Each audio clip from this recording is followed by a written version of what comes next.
Gracias, Maricel. Efectivamente estamos con el congresista Mauricio Mulder. Buenos días, Mauricio. ¿Qué tal, Beto? Gracias por la invitación. Quería comenzar por recordar el caso de la mina Tía María.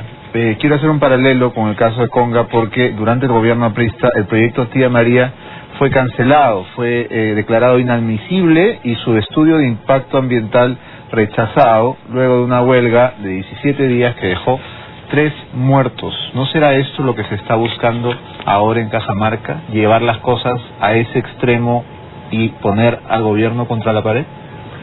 Probablemente sí, en la medida en que hay una exacerbación de conflicto, que es un conflicto real entre lo que es la acción de la minería y la agricultura, que nadie puede negarlo, pero la exacerbación política del mismo es la que lleva a las posiciones confrontacionales y absolutamente intransigentes en el sentido de que territorio libre de minería, ¿no? O, en su defecto, guerra a muerte para que ello ocurra. Y claro, nuestro país es un país minero. Y en la medida en que tengamos Andes como los tenemos, lo que hay ahí son minerales. Y si la única manera de poder tener recursos para pagar pensión 65 o lo que fuera es explotando ese tipo de riquezas, lleva a que la inversión los impulse, se van a generar situaciones de conflicto, siempre y cuando haya, como lo hay, un contexto político alrededor. Y el contexto político está en el tema de que hay intereses ultraizquierdistas que a través de medios de comunicación generalmente clandestinos, radios que se posicionan en la zona y buena capacidad de movilización, exacerban una confrontación e impiden el diálogo para una explotación minera. Y entonces la minería está en retroceso. La producción minera en nuestro país ha descendido en los últimos 4 o 5 años ostensiblemente y solo se mantiene porque los precios han subido, pero la producción ha bajado mucho. Ha habido retroceso de la minería en el tema de Tambo Grande, en el tema del Cerro Quilis. En Cajamarca ya hay un gran proyecto como el del Cerro Quilis que fue enterrado por eso. Hay retroceso en Cayabeco, en Chiquillay, en de Tía María y seguramente en otros más. Y en la medida en que eso vaya avanzando, probablemente el gobierno se encuentre en una situación más complicada, porque en la medida en que se vaya cediendo, van a ir creciendo los sectores antimineros y probablemente la bandera de territorio libre de minería empiece a crecer por varios departamentos, ¿no? ¿Qué debería hacer en esta encrucijada del presidente Humala? ¿Ir como se le ha pedido al terreno el día de hoy, acudir a Cajamarca en medio de unos ánimos tan caldeados? No, yo creo que el presidente mismo debe mantenerse fuera de ese escenario directo y él, como es normal, conducir las cosas desde donde le corresponde, que es desde la presidencia de la República. Para eso tiene ministros. Porque si él mismo estuviese en el tema y se va a tener que ver con una acción de fuerza que hay en estos momentos en Cajamarca, ya no va a tener ningún margen de maniobra.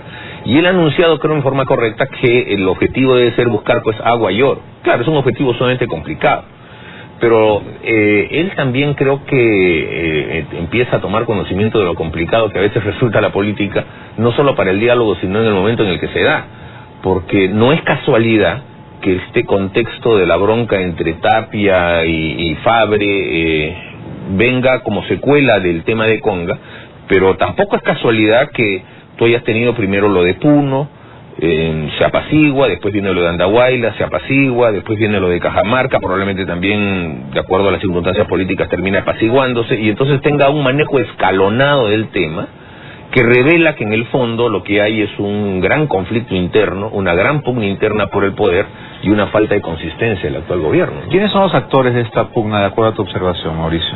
Bueno, la pugna es por el entorno, ¿no? Por pelearse el entorno del monarca. Y creo que los primeros actores que se están poniendo de manifiesto son los que tienen capacidad política y han sido cuadros políticos. Los acompañantes de ruta todavía no se saben asentar bien. Los primeros que se han asentado bien porque tienen experiencia son los que ya tienen experiencia política. Y ahí está sustantivamente los que han estado en la Izquierda Unida, los partidos comunistas. ¿Quiénes fueron los voceros en la campaña? Los que fueron, bueno, como el caso de Carlos Tapia, pero en realidad el sector mayoritario en lo que vendría a ser Gana Perú o vendría a ser el Partido Nacionalista es un sector no tan politizado. Si tú ves a los parlamentarios, por ejemplo, no ves experiencia política ahí. Entonces, ellos probablemente cuando ganen un poco de experiencia política sean más protagonistas en alguna pugna, pero ahora son los sectores que ya tienen una experiencia y un bagaje mucho más elaborado. Y hay cosas que empiezan a determinarse. Yo recuerdo que hace un mes se anunció que la Alianza Gana Perú estaba cancelada. Fue una noticia que pasó casi intrascendente. Pero era una noticia importante porque la Alianza Gana Perú era una alianza entre el Partido Nacionalista, el Partido Comunista del Perú, que es Patria Roja, y una serie de colectivos de gente que siempre ha militado en la izquierda, incluso sectores que habían sido trotskistas. ¿Y por qué ahora se vuelve a mencionar este tema del trotskismo? Porque la misma bronca que hubo en los años 80 y que determinó la ruptura del ARI, que es la bronca entre stalinistas y trotskistas, un escenario impensado en los últimos años en nuestro país, está volviendo.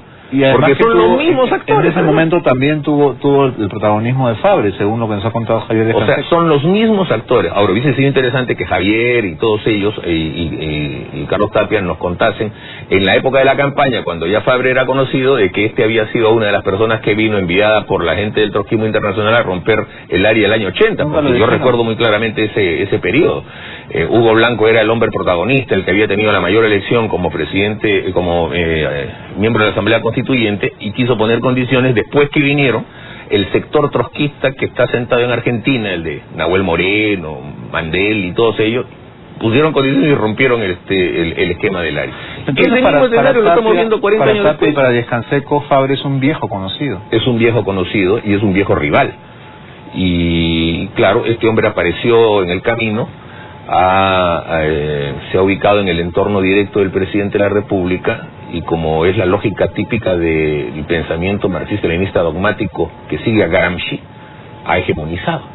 Y entonces ha evitado que otros que puedan tener igual capacidad de llegada estén al lado del presidente, o sea, los ha marginado. Si tú veías el papel de Carlos Tapia durante la campaña, era el del vocero fundamental. Tuvo un bajón cuando tuvo una bronca, creo, en un programa con el de Rosa María Palacios, y entonces ahí fue que lo fueron corriendo un poco, y entonces el entorno fue ocupado por otros. Y cuando él ya ahora en el gobierno ha querido regresar, no ha podido. Él mismo lo ha dicho en su entrevista, que prácticamente no lo ha visto Ollanta en Palacio de Gobierno. Entonces lo han alejado del entorno como consecuencia típica de las broncas que hay en los sectores más politizados de la ultraizquierda, ¿no? Ahora, esta denuncia que hace Carlos Tapia de que es objeto de seguimiento, chuponeo, reglaje, ¿te preocupa? Por supuesto, y creo que hace bien la Comisión de Inteligencia en tratar de investigar el tema, porque debe develarse si realmente los organismos de inteligencia se están dedicando otra vez a ver circunstancias de carácter político interno. Ahora, Tapia dice que le enseñaron un file, ¿no? Con sus declaraciones. También puede ser también un tema de recorte de declaraciones. O sea, pongamos las cosas en su lugar, ojalá que ese tema se investigue en ese nivel, ¿no? ¿Te parece creíble que el propio presidente le haya planteado esa disyuntiva al premier? ¿O te vas tú o se va Tapia? No, sinceramente, pienso que es más un tema de Lerner, porque Tapia trabajaba directamente con él, y no veo a Ollanta Humala todavía con la pericia de la sutileza de las broncas internas de la izquierda. Yo creo que esto más bien se ha desencadenado en ese nivel, y probablemente Ollanta Humala haya dicho en el momento de dirimir las cosas, bueno, efectivamente que se vaya. Pero poniendo las cosas en ese ámbito, me parece demasiado involucrado en un tema que no es propio de él, porque él no es pues un dirigente político que conozca los vericuetos de los últimos 40 años de la vida de la izquierda, y recién a lo mejor esté tomando conocimiento de eso, ¿no? Ahora, lo que sí tendríamos derecho a saber los peruanos es qué entidad, qué dependencia pública le paga a Fabre, si es que se le paga, en qué planilla, ¿no? Porque sin duda alguna, ¿es o no un funcionario público este señor? Sin duda alguna. Toda persona que ejerce una función cercana al poder debe asumir una responsabilidad, y por eso es que la ley pide que sean funcionarios públicos. Ahora, todo presidente tiene derecho a tener sus amigos, recibirlos de vez en cuando, pero ya cuando es un tema mucho más formal, hay responsabilidades que asumir. Y cuando se trata de una persona extranjera siempre se generan estas suspicacias y estas confrontaciones que llevan a Tapia a motejarlo de brasileñito, ¿no? Entonces, no es que esté prohibido, pero sí tiene que ser transparente, eso no cabe ninguna duda. Ahora, llama la atención también el hecho de que la pelea sea tan pública, porque salir a pelearse al Twitter es salir a bronquearse a la calle, a que todo el mundo nos vea. Sí, pues. Parece una intencionalidad también ahí, ¿no? Sí. Pero es típico de la izquierda dogmática, así es como siempre ellos funcionaron. Carecen del sentido institucional y de la capacidad de guardar cosas para el interno, y siempre han tenido una vocación de confrontación a partir del tema dogmático, ¿no? Esto, o sea, no es un escenario nuevo para quienes ya hemos conocido la política en los últimos 40 años. Para la mayoría de la población sí, porque así no era como funcionaba en los últimos tiempos, y además porque la izquierda no era protagonista. Ahora que la izquierda es protagonista y está en el poder, obvio está trayendo los mismos demonios que siempre ha tenido. ¿La izquierda está en el poder? Claro. Está, Carlos Tapia era asesor principalísimo, bueno, está cada vez menos, varios ministros, Javier Descanseco es oficialista, Mocha García Naranjo es ministra. ¿Cómo va a estar en el poder? Está en el poder. Ahora